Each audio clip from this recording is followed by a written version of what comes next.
파란불이 켜지고 사람들이 횡단보도를 건너갑니다. 그 순간 달려오던 차량 한 대가 그대로 20대 여성을 들이받았습니다.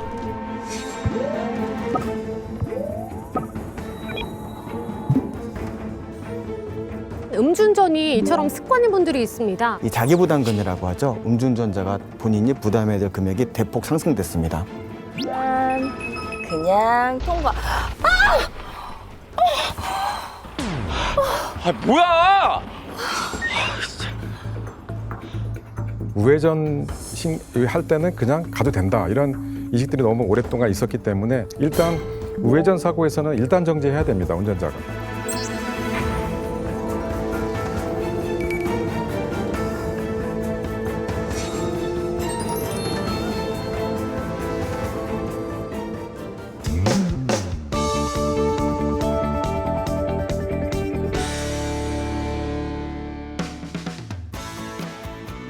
국민의 실생활에 도움이 되는 알짜 정책만을 소개합니다. 정책 플랫폼 코리아TV 생활엔 정책.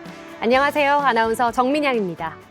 작년 우리나라 자동차 등록 대수가 2,500만 대를 넘어섰습니다. 차량이 많아질수록 찾아오는 불청객이 있죠. 바로 교통사고인데요. 교통사고는 안 나는 것이 최선이지만 만약 사고가 났다면 어떻게 대처해야 할지 올바른 교통사고 대처 방법에 대해서 알아보겠습니다. 오늘 도움 말씀 주실 두 분 자리에 모셨습니다. 안녕하세요. 네, 안녕하십니까. 저 전주대학교 금융보험학과 이윤석 교수입니다. 반갑습니다.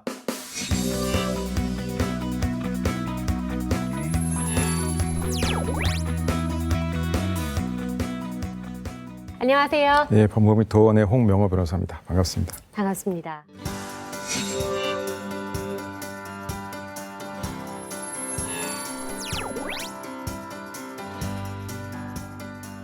아무리 조심해서 운전을 한다고 해도 피할 수 없는 게 교통사고인데요. 교수님께서는 교통사고 경험이 있으신가요? 물론 있습니다.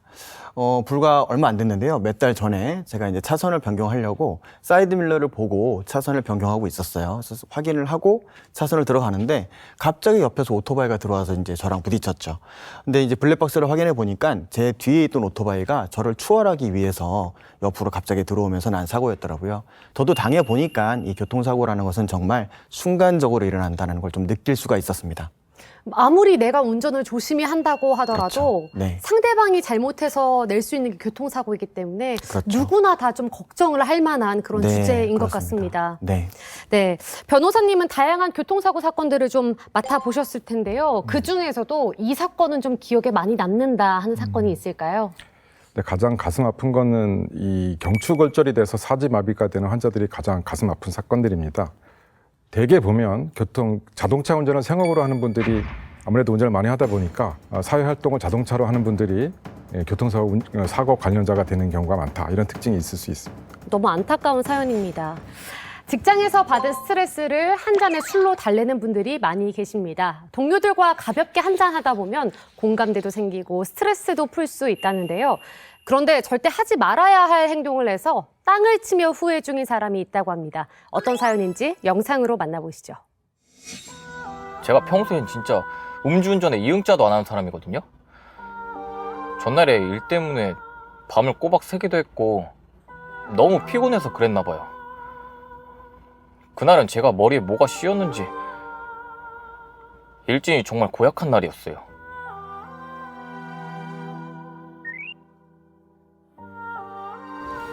정남 씨, 낮부터 이렇게 술을 많이 마셔. 정남 씨 부장님 성격 알잖아. 까칠한 거 하루 이틀 겪어? 그냥 툴툴 털어내. 그래야죠. 이런 날에는 맥주 한 캔이 위로입니다, 위로. 과연도 괜히 저 때문에 눈치만 보시고 죄송해요. 뭘 죄송해. 오늘 잘 충전하고 내일 웃는 얼굴로 보자. 네, 들어가십시오. 응. 과장님, 감사합니다. 맥주 한 잔에 스트레스를 푸는 것까진 딱 좋았는데요.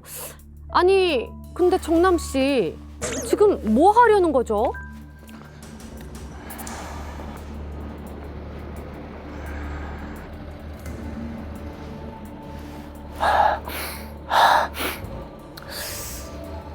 술 냄새도 별로 안 나는 것 같고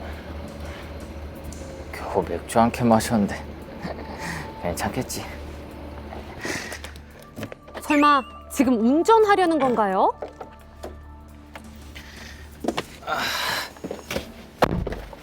사실 제가 술이 약한 편도 아니고 겨우 맥주 한 캔 마신 거라 평상시였으면 절대 취할 리가 없는 정도였죠. 근데 지금 생각해보니 좀 이상하긴 했어요.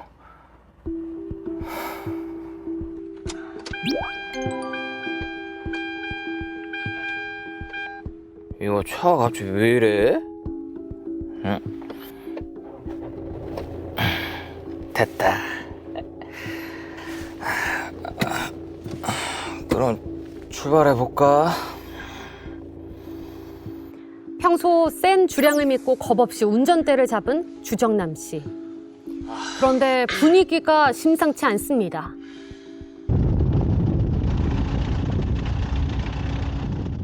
파란불에도 꼼짝 않는다 싶더니 세상에 그냥 잠들어 버렸네요. 그나저나 큰일 났습니다. 음주의 졸음운전까지 도로 위에 무법자가 되어 갈지자 운행을 하는 정남 씨. 정말 위험천만한 상황입니다. 주행 중엔 단 몇 초, 눈 한 번 깜빡하는 것도 대형 사고로 이어질 만큼 위험한 일인데 이러다 호되게 사고라도 나면 어쩌려는 걸까요? 뭐야? 큰일 났네. 뭘 박은 거야 대체?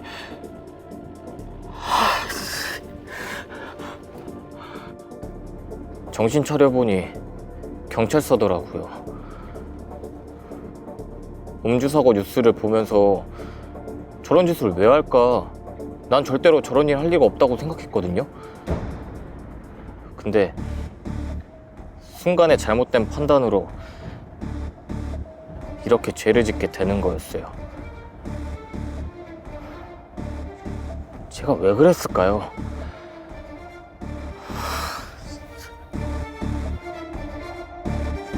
순간의 잘못된 판단으로 돌이킬 수 없는 죄를 지은 주정남 씨. 이젠 맥주 한 캔을 우습게 본 대가를 톡톡히 치러야 할 때입니다. 주정남 씨는 과연 어떤 처벌을 받게 될까요? 영상에서도 나왔지만 음주운전이 이처럼 습관인 분들이 있습니다. 네. 뭐 맥주도 분명히 술인데 음주로 인해서 졸음 운전으로 접촉 사고가 난 걸로 보이는데 네. 이럴 때 어떻게 대처를 하면 좋을까요, 교수님? 가해자분이 이제 염두에 둬야 될 부분은 첫 번째는 이제 경제적인 어떤 손실 부분도 생각을 하셔야 될 것 같고요. 두 번째는 이제 법률에 의한 처벌 부분을 생각하셔야 될 것 같은데 첫 번째 이제 경제적 부분에 대해서는 원래 우리가 이런 걸 대비해서 보험에 가입을 하죠. 그래서 예전에 이제 2022년 7월 28일 이전에는 음주운전 사고가 발생했을 경우에는 일부만 본인이 부담을 하고 나머지는 보험회사에서 보상을 해줬습니다. 음주운전인데도요? 네, 인데도 2022년 7월 28일 이후로 야권이 변경되면서 이 자기부담금이라고 하죠. 음주운전자가 본인이 부담해야 될 금액이 대폭 상승됐습니다. 그래서 현재는 책임보험 같은 경우에는 전액을 그 운전자가 부담을 해야 되고요. 음주운전자가. 그다음에 대물배상도 책임보험 한도까지는 전액을 본인이 부담하셔야 돼요. 그리고 초과되는 손해는 대인배상 2에서 해주게 돼 있는데 대인배상 2도 1억까지 자기부담금이 상향됐습니다. 즉 사망사고는 만약 종합보험까지 적용된다고 봤을 때 2억 5천만 원까지는 음주운전자가 부담을 해야 되는 거고요. 물건이 다친 것 같은 경우에는 그 재물손괴에 대해서는 책임보험은 2천만 원, 그다음에 임의보험에서는 5천만 원까지 넘어가는 손해에 대해서 총 7천만 원까지는 본인이 자기 부담을 해야 됩니다. 그럼 그런 경제적 손실을 감안하셔야 되고 두 번째는 이제 법률적인 부분. 네. 예를 들어서 이제 생각하셔야 될 텐데 본인이 만약에 음주운전 재범이라든가 뭐 세 번째라든가 아니면 집행유예 기간에 또 사고를 발생시켰을 경우에는 사실 처벌을 피할 수가 없죠. 중요한 점은 당연히 전문 변호사를 통해 가지고 협의를 해서 그 부분을 대처하시는 게 좋다라는 겁니다. 네. 코로나19로 예전에는 하지 못했던 회식이 늘어나면서 마찬가지로 음주운전도 같이 늘어나고 있습니다. 저는 이 음주운전이 12대 중과실 교통사고 중 하나로 알고 있는데 맞는 건가요? 그러니까 교통사고 피해자를 보호하기 위해서 종합보험에 가입이 되면 교통사고 나더라도 형사처벌을 안 하는 그런 법을 저희가 예전에 만들었어요. 그렇게 하고 수십 년이 지나다 보니까 운전자들의 그 경각심이 많이 떨어졌습니다.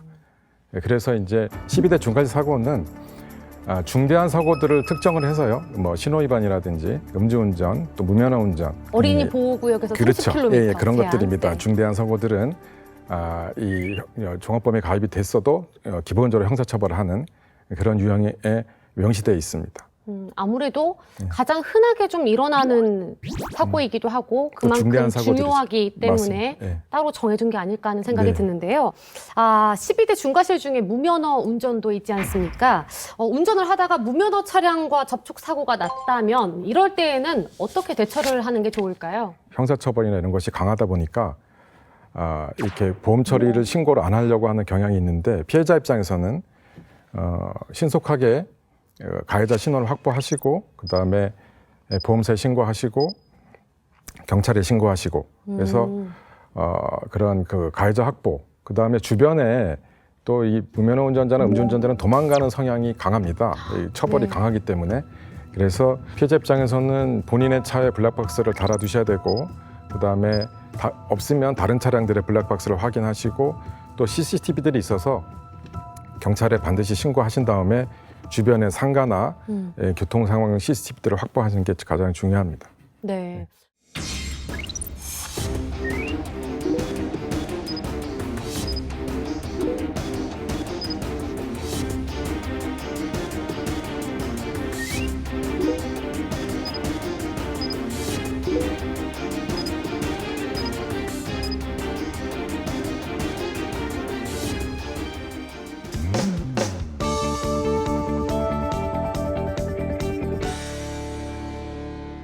운전 중에 터널 안에서 교통사고가 난다면 어떻게 대처해야 할까요?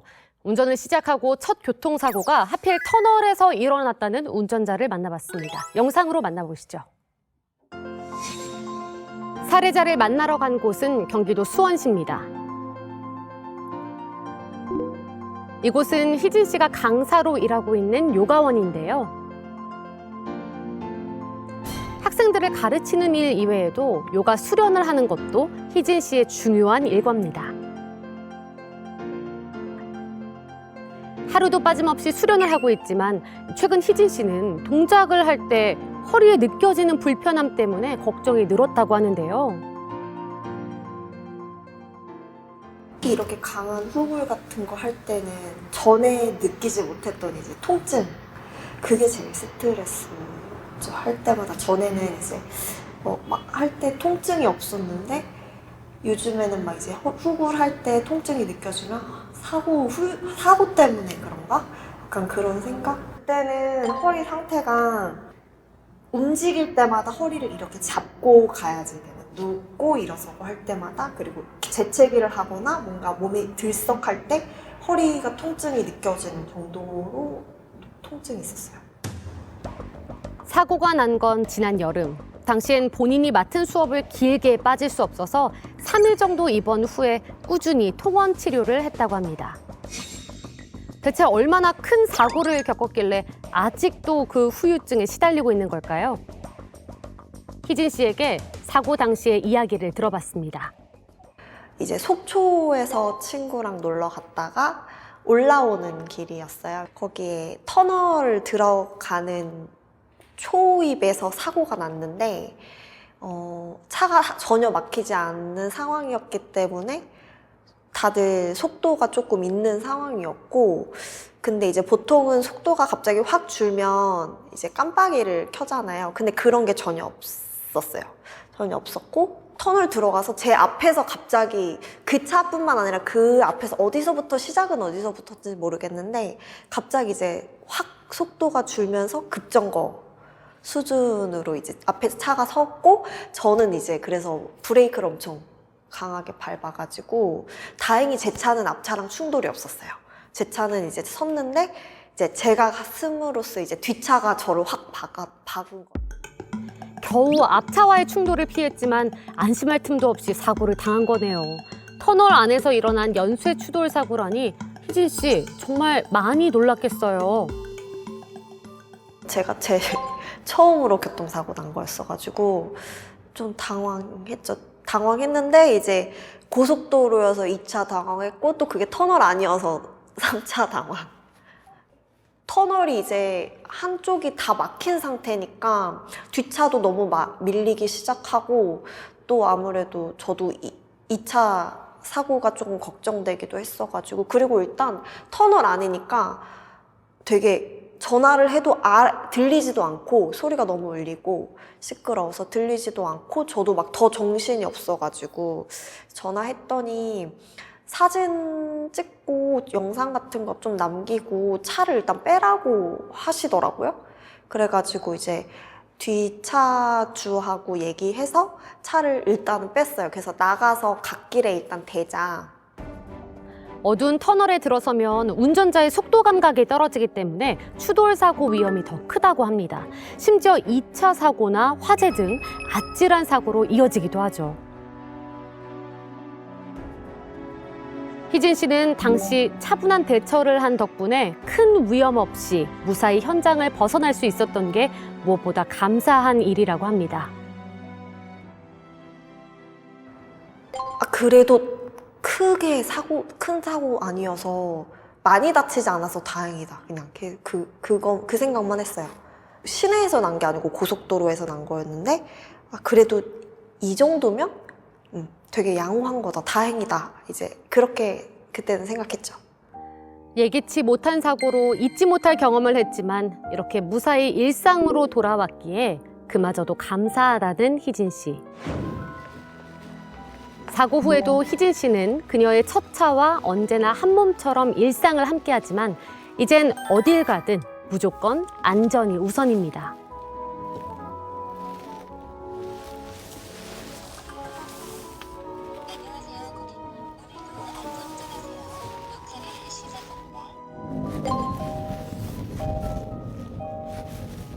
상황이 어찌됐든 속도는 무조건 줄이시고요. 차 간 거리는 좀 충분히 두고 운전하시는 게 좀 어떤 상황이 갑자기 닥치더라도 나를 보호할 수 있는 그런 방법인 것 같아요. 초보자도 혹은 숙련된 경력자도 사고 앞에선 누구나 당황할 수밖에 없을 텐데요. 교통사고 대처법 꼭 기억해 두세요. 도로 위 교통사고에 예외는 없으니까요. 영상에서 보면 사고가 네. 나고 나서 네. 현장 사진을 찍고 밖으로 옮겼다고 했잖아요. 네네. 제가 알기로는 차를 옮기면 안 되는 걸로 알고 있는데 맞는 건가요? 예전에는 그게 이제 맞는 말씀이었을 수도 있죠. 왜 그러냐면 그때 사고 났을 당시에 차를 옮기지 않았던 이유는 가해자로 보이는 사람이 처음에는 인정을 했다가 나중에 차를 치우고 났더니 뭐 그런 적이 없도록 발뺌을 한다거나 말을 바꾼다든지. 예, 그렇게 됨으로써 과실 때문에 불필요한 분쟁이 발생하는 걸 예방하기 위해서 그런 말들이 오고 갔었는데요. 현재는 솔직히 뭐 CCTV가 없는 구역이 거의 없고 대부분의 차량들이 블랙박스가 있죠. 그래서 사고가 났을 때 차량을 방치한다는 것은 오히려 두 가지 위험에 직면할 수 있습니다. 첫 번째는 2차 사고, 아까 보여드렸다시피 그래서 차를 빼시는 게 좋고요. 뭐 블랙박스라든가 CCTV가 확인이 된다면. 두 번째는 이제 이면도로 같은 데서 사고가 났는데 보험서 와서 처치할 때까지 차를 세워두게 되면 정체가 또 어마무시하겠죠. 그래서 사고 내용에 대한 이견만 없는 상황이라면 차를 빼두시는 게 더 안전하다고 볼 수 있겠습니다. 그렇군요. 네.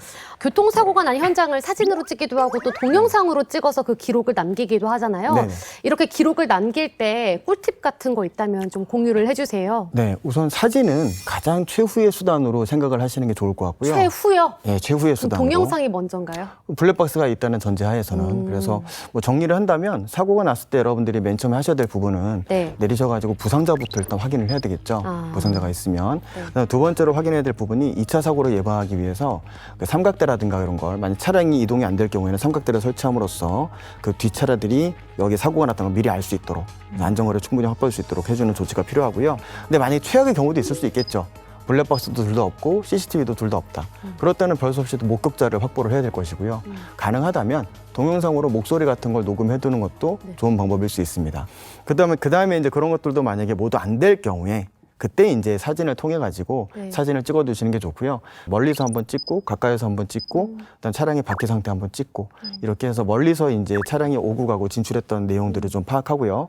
가까이에서 찍음으로써 차량이 파손된 정도를 파악함으로써 상대방 어떤 뭐 피해자 또는 가해자로 주장하는 사람이 내가 많이 다쳤다라고 주장했을 때 그런 근거 자료를 활용할 수 있고 바퀴 방향 같은 경우는 이 차가 어디로 진행하고 있었는지를 파악하기 위해서 찍어두는 겁니다. 그래서 네. 그 정도 체크해 두시면 좋을 것 같습니다. 네, 정말 좋은 말씀들, 꿀팁들 많이 알려주셨는데 네. 네, 변호사님, 교통사고로 대물사고가 났는데 가해 차량이 종합보험에 가입하지 않았다. 이렇게 된다면 어떻게 제가 보상을 받을 수 있을까요? 대문사고만 나고 사람이 다치지 않았다 그러면 이제 그 종합보험에 가입이 안 됐다 그러면 사실 보상받기가 힘듭니다. 그러니까 보험에서 보험 처리가 안 되기 때문에 결국은 자차 보험으로, 자기 차량 보험으로 보상을 받고 보험사가 나중에 구상을 하게 될 것이고요. 자차 보험을 안 드신 경우에는 결국 가해자한테 소송이나 이런 방법을 통해서 손해배상을 하게 되는데, 가해자가 또 자력이 없다 그러면 그 보상을 받을 길이 없을 수 있습니다. 그래서 자기 차량 손해담보를 가입하시는 게 좀 필수적이라고 생각되네요. 아, 그렇군요. 우선순위가 또 이렇게 있는 거군요. 네. 네. 접촉사고가 났는데 상대방이 보험 접수를 원하지 않는 경우도 간혹 있습니다. 아, 이럴 때는 어떻게 대처를 하면 좋을까요? 첫 번째 뭐 피해자가 그렇게 많이 안 다쳤는데 무슨 보험 접수냐, 이거 좀 오바다 라고 해서 접수를 거부할 경우에는 일단 피해자분이 병원에 가서 의사로부터 사고로 인한 충격을 이만큼 받았다라는 네. 걸 입증을 해서 가해자한테 말씀하셔야 되는데, 그래도 접수를 거부한다고 한다면 피해자 직접 청구권이라는 게 있습니다. 그게 뭐냐면 가해자가 가입한 보험회사에 피해자가 직접 보상, 접수할 수 있는 거죠. 사고 접수를 처리해달라고. 그러면은 피해자 직접 청구권에 의해서 청구를 할 수 있습니다. 그래서 그런 부분들은 염두에 두셔야 되고요. 네. 두 번째로 만약에 뭐 경미한 경우, 사고가 경미해서 가해자가 하는 거 말고 보험료 할증 또는 뭐 그냥 뭐 개인적인 사정으로 해서 개별적으로 그냥 합의를 보자라고 할 경우에는 그 자리에서 이제 합의서를 얼마 받고 쓰시는 것보다는 일단 병원 치료 받으면서 며칠 두고 보시는 게 좋겠죠. 문제가 없을 것 같다고 한다면, 내가 만약에 이 치료받음으로 인해서 뭐 연차를 썼다든가 했을 경우에는 연차에 대한 부분도 손해로 받을 수가 있거든요. 연차에 대한 부분 이런 것들을 소상히 본인의 손해를 기재해가지고 가해자하고 협의할 때 쓰시는 게 좋겠습니다.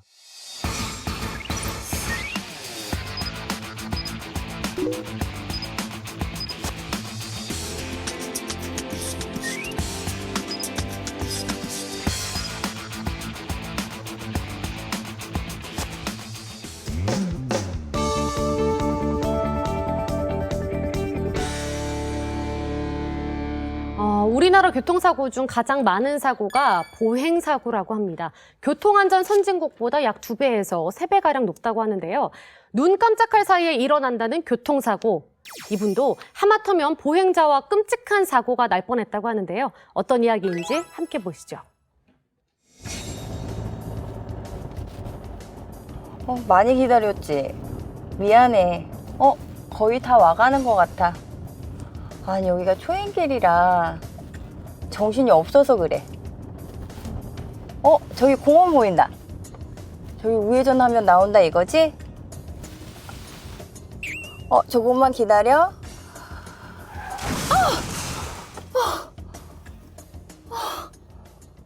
그날 약속 시간에 제가 너무 늦어서 처음 간 동네라 길도 낯설기도 하고 마음이 너무 급했죠. 약속 시간에 30분이나 늦어버린 우회전 씨. 늦어서 큰일 났네. 신호는 자꾸 걸리고. 어떡하지? 이제 겨우 약속 장소 가까이에 도착했는데요. 여기서 우회전하면 나온다 이거지? 아무도 없으니까. 근데 제가 우회전할 때 분명 확인을 했거든요. 사람이 전혀 안 보였어요. 거기가 좀 한가한 도로이기도 하고 그래서 그냥 우회전을 했는데 아무도 없으니까 그냥 통과. 순식간에 큰 사고가 날 뻔했습니다. 아니, 차가 막 들어오는데 저 차가 미쳤나 싶고 피하겠다 이런 생각할 틈도 없이 온몸이 확 굳더라고요. 횡단보도를 건너려던 황급해 씨. 좌우도 보지 않고 무작정 길을 건너려다 가슴 철렁한 사고를 당할 뻔했습니다.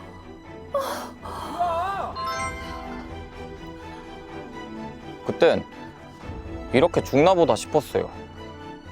막상 지나고 보니까 저도 주변에 차가 오는지 잘 살폈어야 했는데 뭐가 그리 급하다고. 5분 빨리 가려다가 50년 빨리 떠날 뻔한 거죠. 보행자도 차조심. 이번에 확실히 배웠습니다. 신호를 예측하고 횡단보도로 뛰어든 보행자. 우회전 일단 멈춤을 무시한 운전자. 이번 사고는 과연 누구의 책임일까요?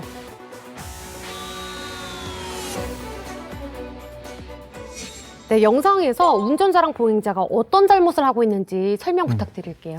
네, 우회전 사고인데요. 기본적으로는 운전자 잘못이 더 큽니다. 왜냐하면요. 우리 사회에서 강조되는 부분이 우회전 할 때는 그냥 가도 된다. 이런 이식들이 너무 오랫동안 있었기 때문에 습관이 된 거군요. 맞습니다. 그거를 제도적으로 좀 바꿔야 되고요. 일단 우회전 사고에서는 일단 정지해야 됩니다. 운전자가. 일단 정지해서 보행자 여부를 확인한 다음에 지나가야 됩니다. 근데 물론 보행자도 차량이 오는 것을 확인해야 될 그런 주의무가 있긴 하지만 운전자 잘못이 더 크다고 보이고요. 그 다음에 도로교통법에서 얘기하는 서행은 사람이나 다른 차를 발견하면 즉시 정지할 수 있을 정도의 아주 낮은 속도를 말하는 것이거든요. 그래서 지금 현재 우회전 사고에서는 서행도 안 되고 일단 정지하는 걸로 바뀌었기 때문에 네. 운전자분께서는 일단 정지하는 그런 습관을 또 들이셔야 된다고 생각이 됩니다. 네. 교통사고 피해자가 되면 보통 상대방 보험사 직원한테 연락을 받습니다. 네. 뭐 얼마를 원하세요? 얼마면 합의를 하시겠나요? 퇴원하시기 전에 합의를 하면 합의금을 최대한 많이 받을 수 있습니다. 네. 지금 퇴원하는 조건으로 합의금을 많이 받으시고 나중에 아프면 그 돈으로 건강보험으로 치료하세요. 뭐 이런 얘기들 많이 하잖아요. 네. 이렇게 얘기를 들으면 네. 어떻게 대처를 하는 게 좀 현명할까요?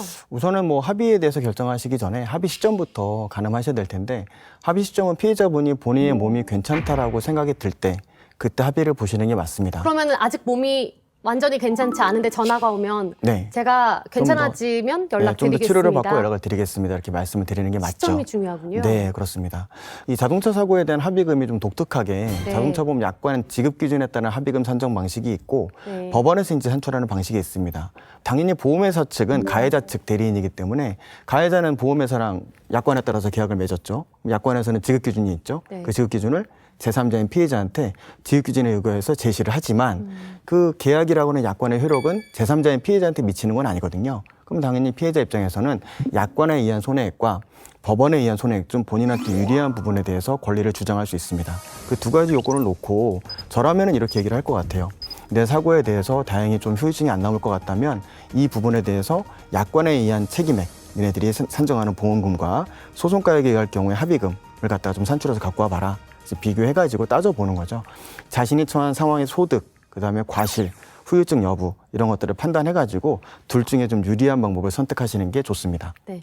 현실적으로 조금만 더 추가를 말씀드리면요. 네. 일단 기본적으로 보험사 직원이 이렇게 말하는 건강보험을 합의하고 하시라 이거는 잘못된 안내입니다. 그렇게 하시면 안 되고요. 기본적으로는 안 되는 것이고요. 자동차 사고는 자동차 보험 진료 수가로 처리하게 돼 있기 때문에 네. 건강보험으로 처리가 안 됩니다. 근데 합의하고 나서 건강보험으로 이제 처리를 하게 되면 뭐 골절 후에 뭐 또 치료 비용이라든지 또 핀 제거 비용 이런 것들은 다 눈에 띄는데 나중에 건강보험공단에 다시 또 청구가 들어올 수 있어요. 구상 청구가 네. 들어올 수 있기 때문에 몸이 다 치료가 되고 이 정도 됐을 때 더 이상 치료가 필요 없을 것이다. 이렇게 생각이 되면 그때 합의하시는 게 가장 중요합니다.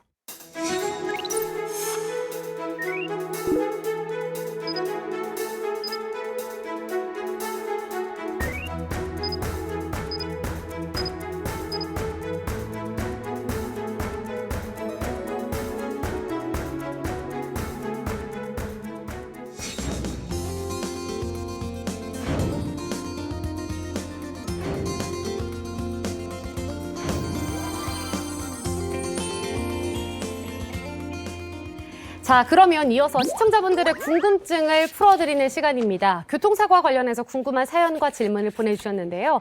첫 번째 사연입니다. 안녕하세요. 며칠 전 9살 딸아이가 신호등이 없는 횡단보도를 건너다가 달려오는 자동차를 보고 놀라서 허둥거리다가 발목을 다쳤습니다. 이면도로라 속도 제한이 30km인 곳인데요.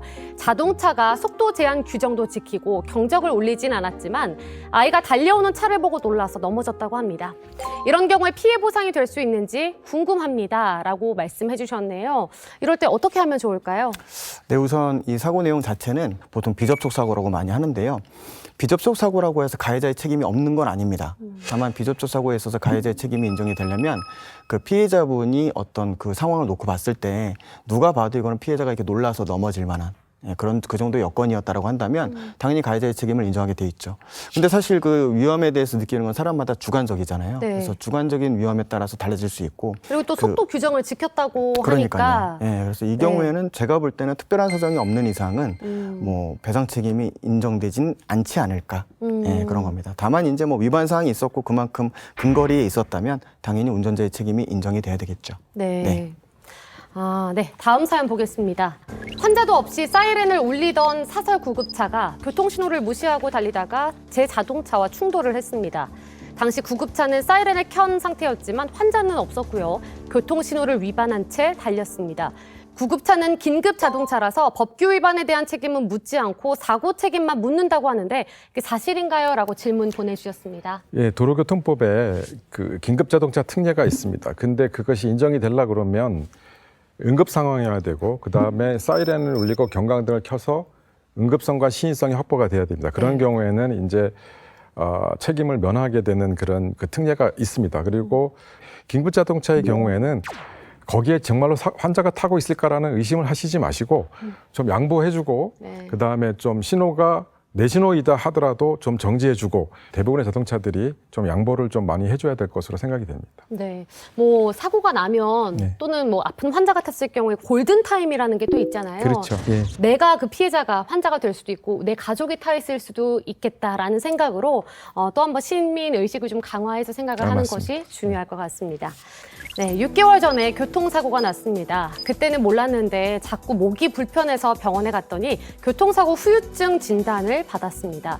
이미 교통사고 합의는 한 상황인데 후유증에 대한 보험금을 가해자의 보험사에서 추가로 받을 수 있는 건가요? 교통사고로 인해서 발생한 후유증인데 더 추가로 보험금이나 손해배상을 못 받으면 억울할 것 같습니다. 라고 말씀해 주셨네요. 네. 보통 이 경우에는 보통 합의를 보실 때 합의서를 작성하시면서 권리포기서도 같이 사인을 하는 경우가 많이 있죠.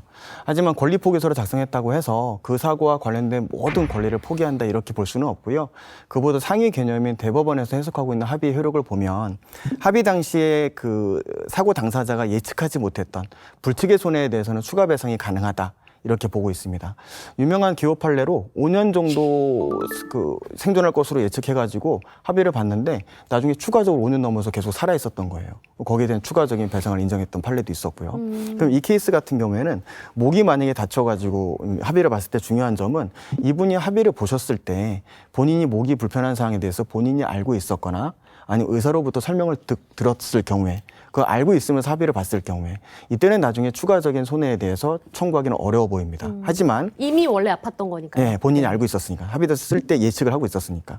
근데 하지만 이 예측의 정도를 할지라도 그냥 물리치료 받을 정도 생각했는데 알고 보니까 수술 받을 정도였어요. 이런 식으로 차이가 클 때에는 또 예측하지 못했던 불특의 손해를 주장할 수 있는 여지는 있죠. 물론 목 외에 다른 부분, 목이 아픈 걸 알고 합의서를 썼는데 알고 보니까 팔에 문제가 있었다. 이렇게 예측을 전혀 하지 못했던 부분에 대해서는 당연히 합의서를 썼다 하더라도 추가적인 배상을 요구할 수는 있습니다. 네. 네, 교통사고는 내가 가해자가 될 수도 또 피해자가 될 수도 있습니다. 보고 또 보고 한 번 더 살펴보는 것이 교통사고를 예방하는 지름길이 아닐까 합니다. 두 분 오늘 함께 해주셨는데 어떠셨나요? 네, 오늘 방송 너무 유익했던 것 같고요. 저도 운전을 많이 하고 돌아다니지만 보면은 운전자분들의 어떤 성향이 연령대에 비해서 또 생각들이 다르다 보니까 운전 문화도 좀 다른 경우가 있는 것 같아요. 그러다 보니까 우리가 그런 부분들을 감안해서 안전운전, 방어운전 하셔야 될 것 같고요. 최저 속도는 지키는 선에서 안전한 운행하시는 게 좋겠다 이런 생각을 해봤습니다. 네, 고맙습니다. 네, 오늘 어떠셨나요, 변호사님? 뭐 저희가 교통사고로만 피할 수는 없지만 네. 우리가 또 항상 그런 위험성을 안고 살아가고 있는데 운전자로서는 그 배려하는 마음, 그러니까 상대방의 보행자든 상대방 차량이든 배려하는 마음이 가장 필수적이지 않나 이런 생각이 듭니다. 네, 두 분 오늘 귀한 시간 내주셔서 고맙습니다. 네, 다음 주에도 국민 여러분께 더 많은 도움이 되는 정책 플랫폼 코리아 TV 생활엔 정책으로 찾아뵙도록 하겠습니다. 시청해주신 여러분 고맙습니다.